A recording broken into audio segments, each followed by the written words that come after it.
Matteo De Maida, fotografo trevigiano da Treviso al New York Times, passando per numerose riviste nazionali e internazionali. Qual è stato il tuo percorso?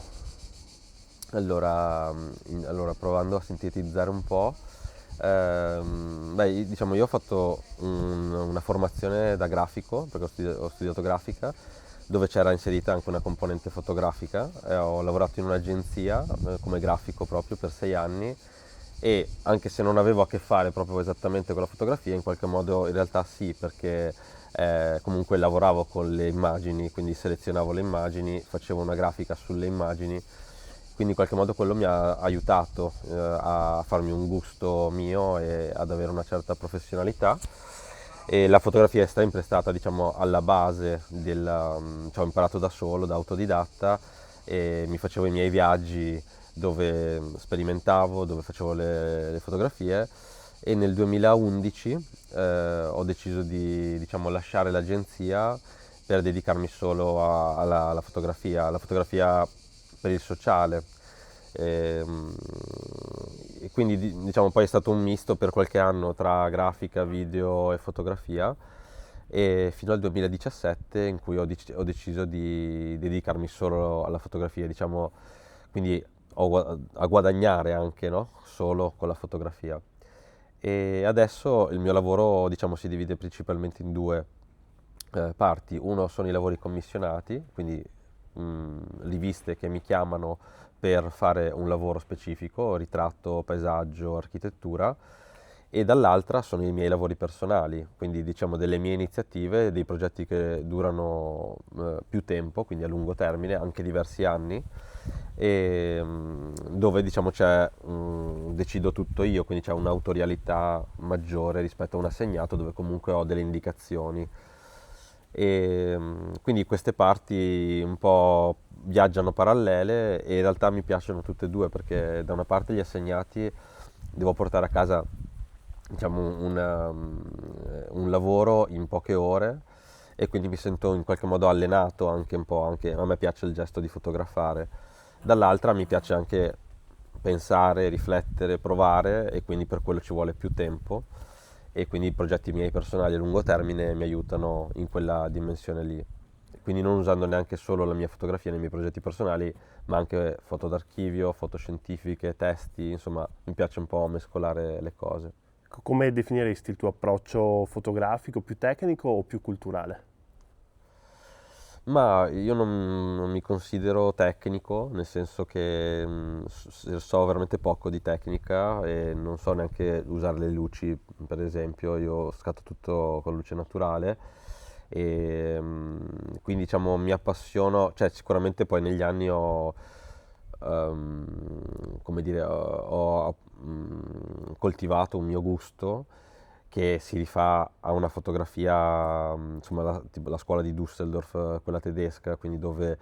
tutto è in bolla, non c'è una luce predominante, quindi cerco di scattare con una luce piatta, che spesso c'è in Veneto, quindi mi, mi- mi fa comodo la nebbia o comunque il cielo coperto. E, cerco di avere una certa distanza dai miei soggetti, non mi piace spettacolarizzare il soggetto, la storia, mi piace avere una certa distanza, una certa oggettività, anche se non c'è l'oggettività in fotografia, ma non mi piace che si veda troppo il mio intervento o il mio giudizio o la mia idea. Secondo me la mia idea viene fuori in un secondo momento, da una riflessione, da un insieme di immagini. Quindi mi viene da dire culturale, non so se è, insomma, la parola più giusta, ma insomma meno tecnico sicuramente, ecco. C'è un progetto fotografico a cui sei più legato? Beh, sicuramente sì, nel senso che quello che ho fatto per mia madre o su mia madre, e, mia madre 3 anni fa è mancata, e lei faceva le pulizie a Treviso, nei condomini, nei piazzali, nelle scale di Treviso, e io quando è mancata ho deciso di fotografare questi luoghi dove lei mi portava quando ero piccolo, e quindi vari condomini, e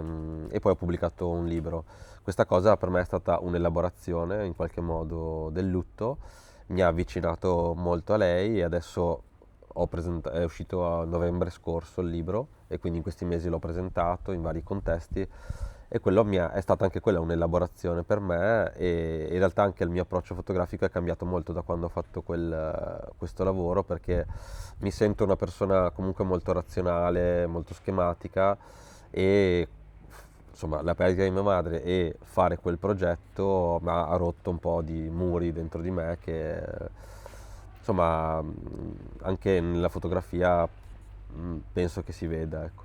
In un mondo in cui tutti possono scattare immagini, basta pensare con un cellulare, e cosa possono fare i giovani fotografi per distinguersi? Ma per me il mezzo non è tanto importante, nel senso che anche il telefono va benissimo per scattare, cioè qualsiasi mezzo va bene. E secondo me sono le idee che fanno un po' la differenza. E per quello che ho visto, non so se sia molto precisa con quello che posso dire, ma io ho visto che tutto quello che nasce dal cuore e da una passione, da una dedizione sincera, funziona e ha un flusso in cui si aprono mille porte. Ho visto tutto quello che invece si cerca dico adesso faccio un progetto perché quella cosa tira di più o per quella cosa potrebbe portarmi magari un premio o dell'altro. Quella cosa vedo sempre che sia è difficile da fare, sia poi non, si legge, cioè le persone leggono che c'è una costruzione a tavolino e almeno questa è la mia idea, però ho visto che sempre quando le idee funzionano c'è un flusso che quasi si apre da solo, ecco, nel processo. La fotografia ha un ruolo di attivismo in quello che tu fai? Beh, sicuramente sì, nel senso adesso io faccio riferimento per esempio al mio impegno in Laguna e anche questo ultimo lavoro che è stato esposto a Cortona che si chiama Laguna Minore e diciamo per me Venezia ha una iperrappresentazione che rende stereotipata l'immagine di Venezia che è collegata anche alla speculazione economica che c'è stata negli ultimi decenni a Venezia. Il lavoro che ho fatto io diciamo ha voluto un po', cioè io non ho fatto nessuna foto a Venezia per questo lavoro, ma ho fotografato la laguna e la laguna è il sistema che tiene in piedi Venezia ed è il sistema che un po' è meno rappresentato e però è quello che è fondamentale. Quindi ho cercato di fotografare sia delle isole che i cittadini, la comunità hanno tolto alla privatizzazione, che per me quindi ha un senso di attivismo, ma non ho solo voluto parlare delle azioni umane o della riappropriazione umana, ma anche di quella dei volatili o quella della flora. Quindi sicuramente sì, cioè, per me è un ruolo importante e attivista la fotografia per come la intendo io, insomma.